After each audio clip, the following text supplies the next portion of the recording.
আসসালামু আলাইকুম। আজকে আরেকটা বিষয় শেয়ার করি আপনাদের সাথে যে আপনার মসজিদ থেকে নাকি একটা চুলও যদি ফেলে দেওয়া হয় তাহলে উট ফেলে দেওয়ার নাকি সওয়াব হয়।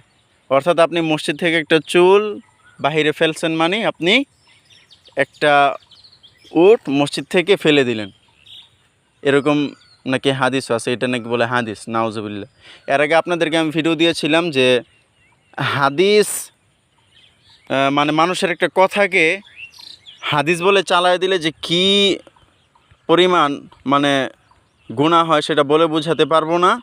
তবে ভাই রাসূল সাল্লাল্লাহু আলাইহি ওয়াসাল্লামের একটা হাদিস শোনায় দেই।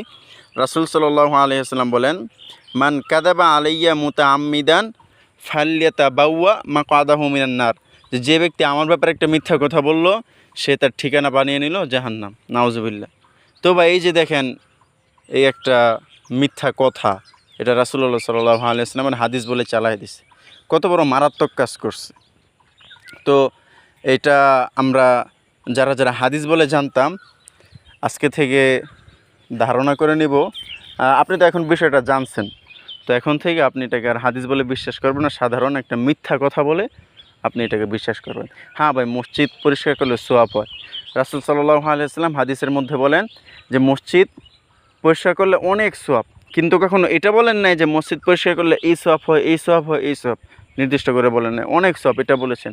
এমনকি রাসূলুল্লাহ সাল্লাল্লাহু আলাইহি ওয়াসাল্লাম নিজেই মসজিদ পরিষ্কার করছেন।